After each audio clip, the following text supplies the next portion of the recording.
This series is a continuation of one I started and had to temporarily put down last year, where we take a look at the highest total, not monthly, domestic grossing film released each month in the 80s, 90s, 2000s, and 2010s, 20-teens. You get it. Basically 1, 2, 3, and 4 decades ago. So when I started compiling a list of all of the movies that I would be talking about in this series, I got extremely nervous that Back to the Future was the very first one. And it was purely because I wasn't sure if I'd still like the film. I haven't seen this movie in roughly 10 years, maybe more. And obviously it's created this phenomenon and people still talk about it to this day. You go to retro shops and there's a whole bunch of Back to the Future merch everywhere. There's references everywhere. It seems like everyone loves it still to this day.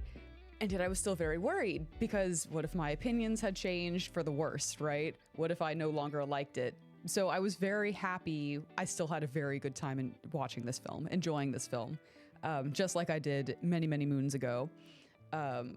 It's still definitely one of my favorite sci-fi 80s films. But before I get into fangirling about this movie, let's see those box office stats in a quick recap of the film, shall we? With a budget of $19 million, Back to the Future generated an overall domestic revenue of $212,326,307 at the box office. Back to the Future also had the highest monthly earnings its first month in theaters, with July earnings at $71,654,968. I absolutely love it when such a worthy movie doesn't get knocked out of first place its first month in theaters, but it makes me even happier with this one. If you haven't seen this movie before, or it's been a minute since you've seen it, Back to the Future is basically the story of Marty McFly accidentally being sent back 30 years into the past to the 1950s by Doc Brown's time machine, the famous DeLorean. There, he accidentally bumps into his parents, which ultimately starts to erase his and his siblings' existence back in the 80s. So on top of trying to get back to his own time period, Marty has to make sure that his own parents end up together so he can still exist in the first place. Classic time travel movie plot we've seen a ton of times since then, but let's be real, this film really popularized the concept. All right, enough of that, on to the opinions. We're sending you back to the future! So the first couple of scenes in this film confused me a little bit, because in my memory, Back to the Future was always this bright, vivid, cheerful kind of movie, and the 80s portion of it was very much dulled down and kind of washed out, and there's not as much there as there are in the 50s part, which is what I keep going back to. I think is what most people think of in the original first movie in the Back to the Future trilogy. So whenever it did go back to the 50s, I was like, okay, there it is. That's cool. Awesome. I didn't forget. But whenever I was watching the making of the Back to the Future mini documentary at the end of the DVD, they actually said that they shot the 50s first of the sets, because the town was actually built in the back lot of Universal Studios, because everything had to be just so, right? It had to look new and sleek and clean, and they had to have just, make it look like a new town. It had to be a shift in vibes, I guess, in mood, in tone, if you will, from the 80s, that it would have been more difficult to go from kind of the trashy 80s, if you will. They even stated, all right, it's not just me saying, oh, it looked like trash, that they trashed the set down from the 50s to the 80s to give it kind of that more decrepit look, which I thought was kind of nifty. But yeah, they did a really good job trashing it down. They really did. It kind of made me sad to see them hosing what looked like mud water. I don't know what it was, but they were literally just taking a hose to the set, and I'm like, oh my God, no, it's so pretty. You spent so much work making it into this masterpiece and work of art. But it had to be done for the film, obviously. Another one of the things that really sticks out to me with this film is the music. I mean, we all recognize the Back to the Future theme song. I think we all get pretty hype about whenever we hear it, like, oh, that's my shit. Or maybe not, maybe that's just me. But another thing that they talked about in the documentary was that whenever they were trying to pick music for this film, like the direction that they were going to, they were waffling back and forth, or at least the composer, let's see, Alan Silvestri, according to my notes, was waffling back and forth between a contemporary score, contemporary to the 80s, or a big score. And whenever he talked to the producer about it, producer Bob Gale, was just like, big. We want big. Because they just finished working on Romancing the Stone together, which if you've seen that film, it's another one of my favorite 80s films. That has so much scenery, and they are literally traveling all over the country. So there's so much to see and so much to keep your mind engaged. But if you think about it, Back to the Future is just limited to one town. It kind of feels like it could be two towns, you know, like same place, but as mentioned a couple seconds ago, there was the 50s vibe and the 80s vibe, which makes it feels like two completely and totally different places, right? Basically, the producer knew that if they'd gone with 80s music or just like 50s and 80s, it would basically kind of get them stuck in a pigeonhole as far as, dating it and keeping it dated goes. But by adding in this big score, that isn't just limited to the 80s, it opened up the film more. Instead of relying on these giant grand vistas to kind of get you super engaged, the music swept up the feelies and carried you with it too. It wasn't just okay, this is another 80s film. We're like, oh my God, yes, get away from Biff, let's do this. But it's not just like, ooh, I'm a cool guy on a skateboard in the 80s. I don't know. It made it actually seem like a journey, a little bit more of a journey. Like, this is a pivotal part. It wasn't just okay, whatever.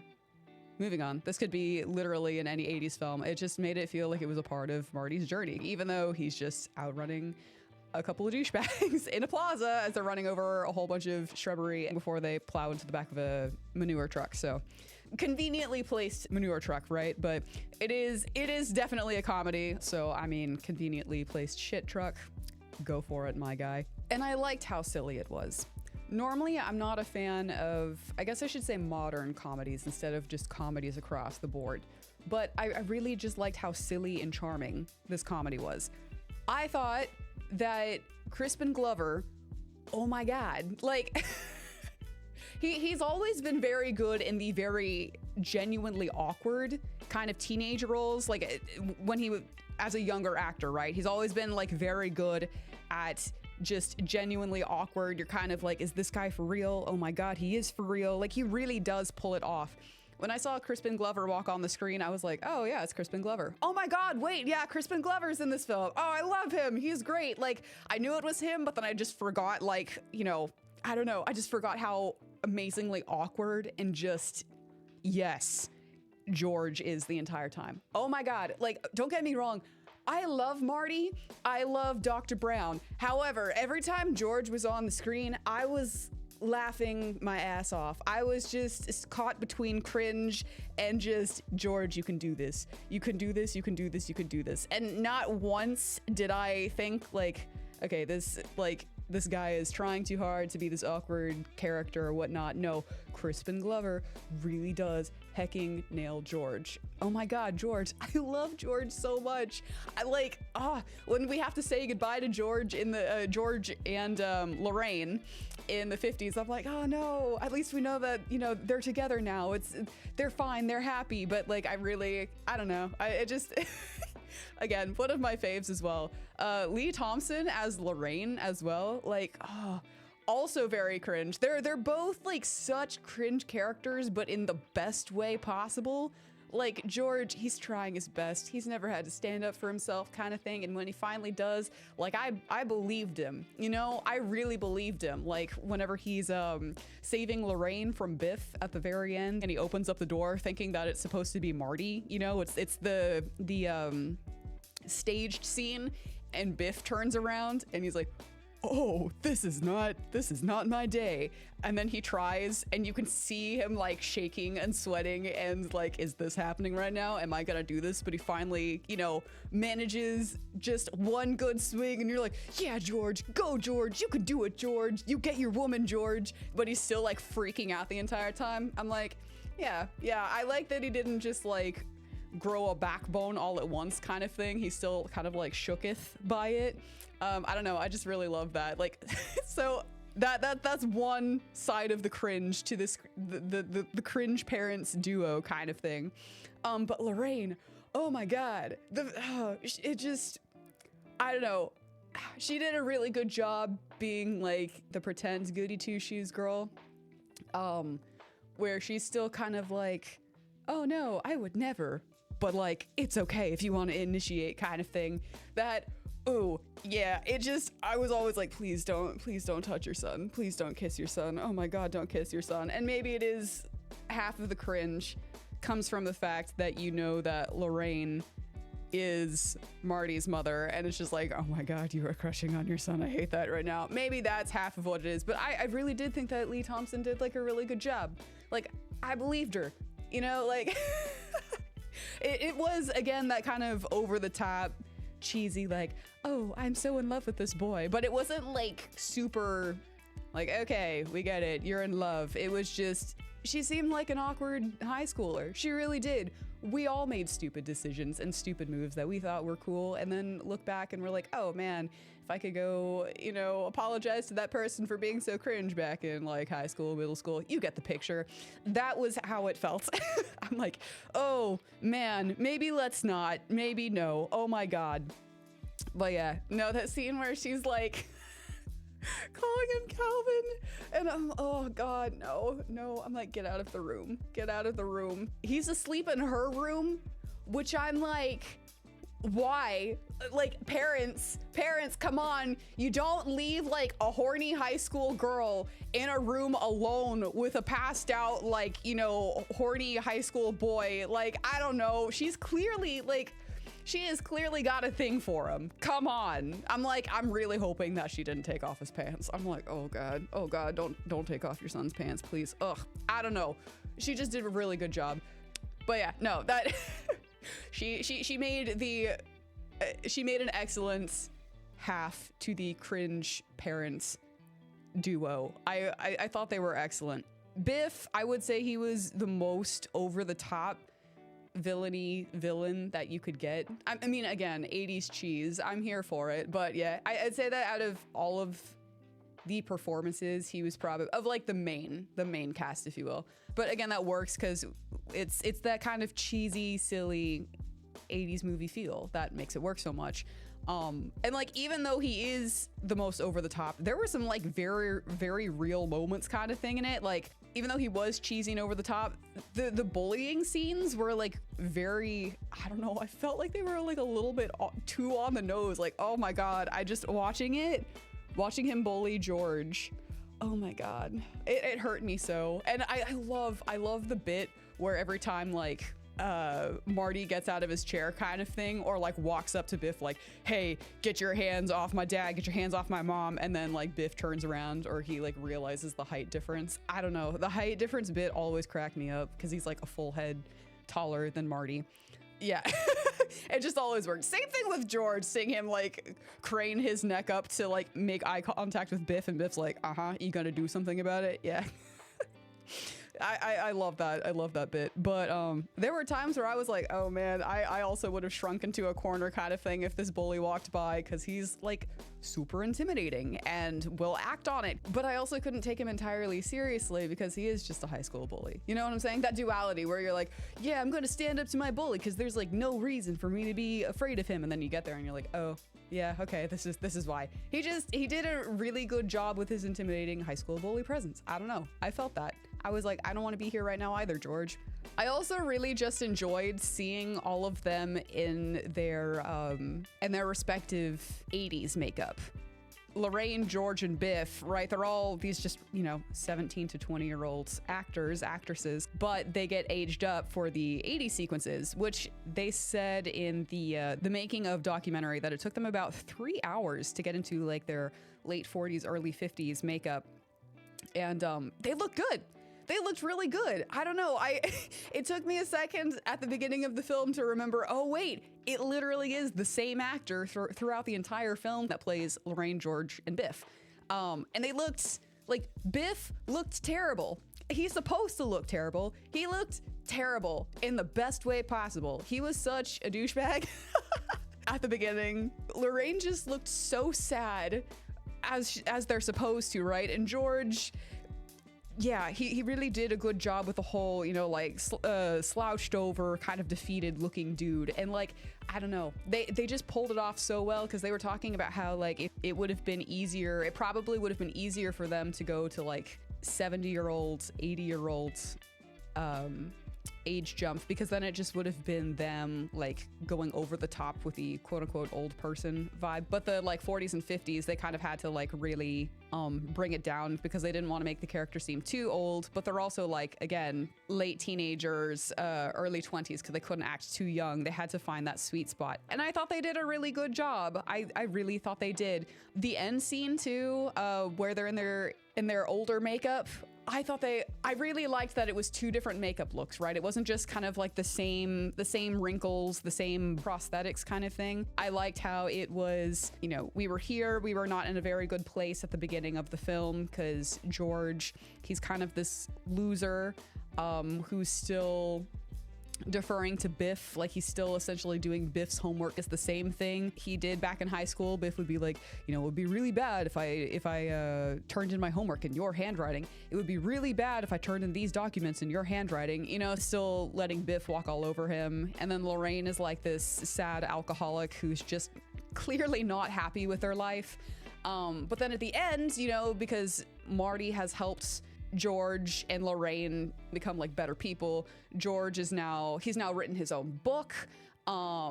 Lorraine, one of the things Marty says is that you look so slim, you look so thin, because she's not eating and drinking her feelings. I really liked that they didn't just reuse the makeup looks. In the beginning, it was more sickly kind of thing. And at the end, after the fact, after the timeline has changed a little bit, they look healthier, happier, all that good stuff.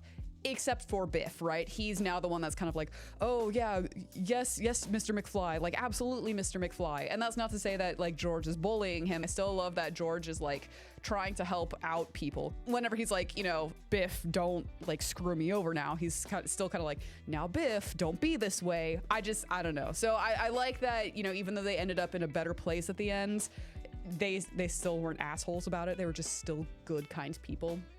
Instead of taking like the Biff route, right, where they're like, cool, the high school bully's now underneath my thumb, time to be the new reigning villain. Yeah, no, I'm glad they didn't do that. But the makeup looks phenomenal on, you know, everyone that had to be aged up, including Dr. Brown, because he did get a little bit of the aging makeup with the whole, you know, we have to go see him back in the 50s versus where he's at in the 80s. And speaking of Dr. Brown, oh my God, I love how chaotic Dr. Brown is. Christopher Lloyd, my guy, I love you. In this film, he is phenomenal.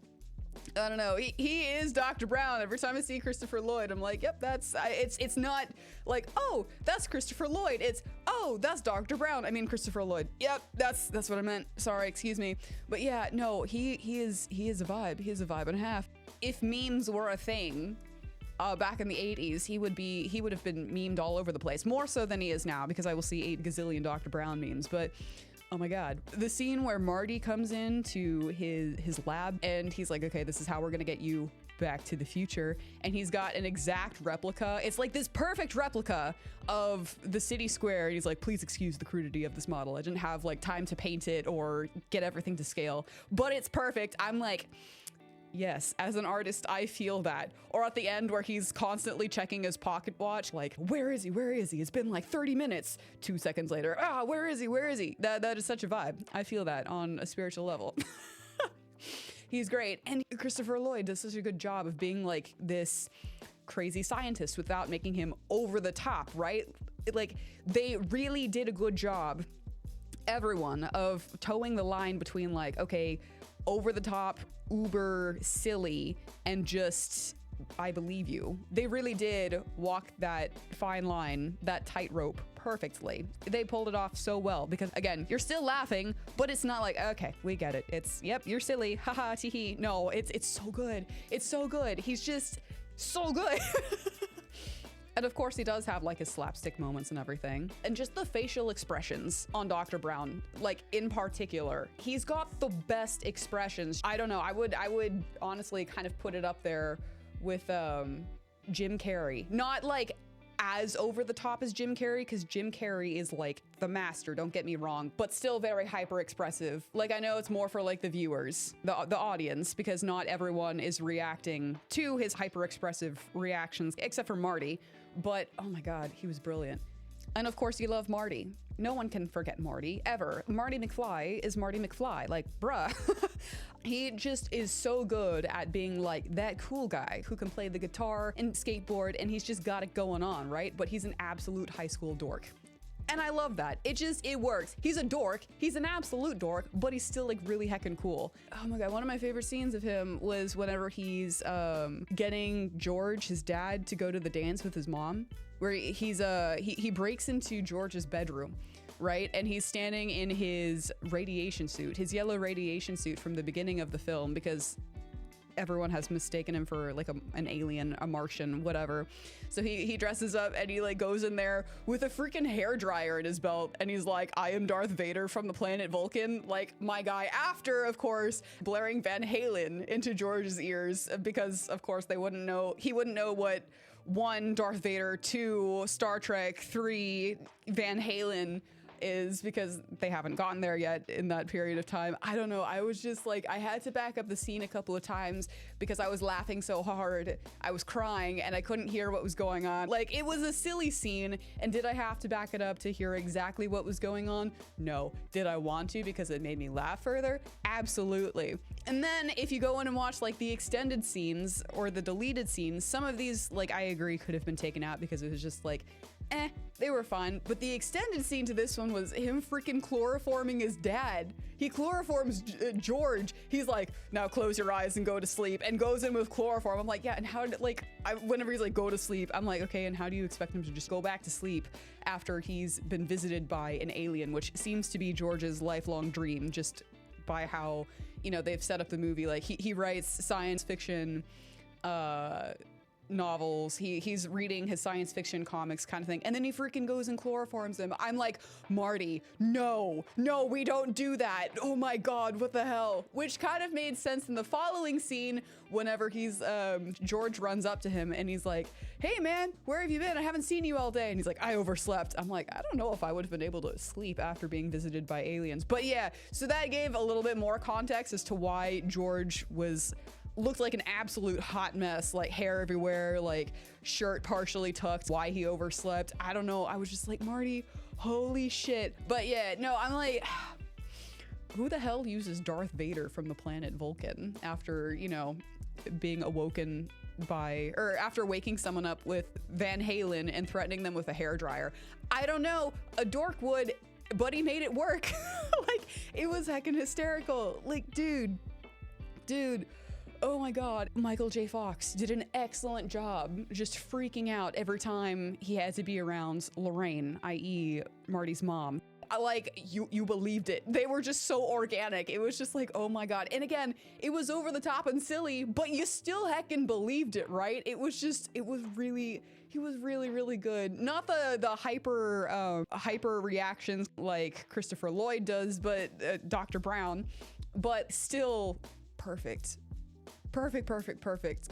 He did so. I was just cringing the entire time. Both of them together, Lee Thompson and Michael J. Fox, every time they were in like the room together, I was like, oh, please no, please stop this, please no. Like, the chemistry was so good because they were so, like, they did not need to be in the same room together. They did an excellent job. Everyone was just so hecking good. It was so hecking good. And let us not forget the DeLorean. That thing has become iconic. I know, like, you're going over characters and you're talking about the DeLorean. Yes, the DeLorean is its own character. And when I think that the DeLorean was at one point scripted to be a refrigerator, it makes me very sad. Like, it makes me very sad, because that was one of the original things that the time machine could have been. But the more they thought about it, the more they were like, okay, well, maybe kids would start closing themselves in a refrigerator, and that's not good because we don't want any like injuries, casualties, all that good stuff. And then as they kept all that good stuff, all that fun, magical, let's not do that stuff. And then they were like, you know what? It would actually be pretty crazy to make a time machine and not be able to make it go with you, kind of thing. So why not make it a car? And I'm like, exactly, you should make it a car. And now this thing has become so iconic that it's almost impossible to think of literally anything else being the Back to the Future time machine. Like Bob Gale and Robert Zemeckis, the writers for this film, actually received a fan letter from John DeLorean himself after the film's release, thanking them for immortalizing his car. Like, and they really have. The fact that Steven Spielberg didn't know if this was going to be a successful film still cracks me up to this day. When they were making this movie, they were a whole bunch of the cast and staff were asked, you know, would you, if you had a chance to travel, to time travel with a DeLorean, would you either go into the future or the past? And like, what would you see? He goes, I'd probably travel into the future to see if this movie's going to be successful. I'm like, my guy, you have successfully created a cult classic. You and the entire team, not just, I mean, obviously it's not just Spielberg, right? It is like the success of everyone just pulling together to create this magical, wonderful thing. But dear God, I love it. I love this film. It really is a cult classic. The amount of times that this movie has been just referenced in other movies, shows, games, cartoons, you name it, is unreal. Like, I have a list pulled up off to the side of just stuff that it's been in, but like you have, I'm not gonna read it all just because it's so hecking much, but there's like The Office, Scooby-Doo, Supernatural, Loki. I mean, we have Rick and Morty, which was based off of a Back to the Future parody web cartoon. And when Back to the Future Day happens back in 2015, oh my God, the internet exploded. I know the interwebs were not as interwebby as they are now, but still, like, I just remember it just being this explosive, like, yeah, Back to the Future, Marty McFly. Like, it is everywhere. I love it. I love it so hecking much. And I want to know if you guys do too. I want to know your thoughts in the comments. Let me know what your favorite part was. If I missed something that I absolutely should have covered, feel free to drop it. That way other people can gush over it with you guys. And I will see you guys next time in 1995.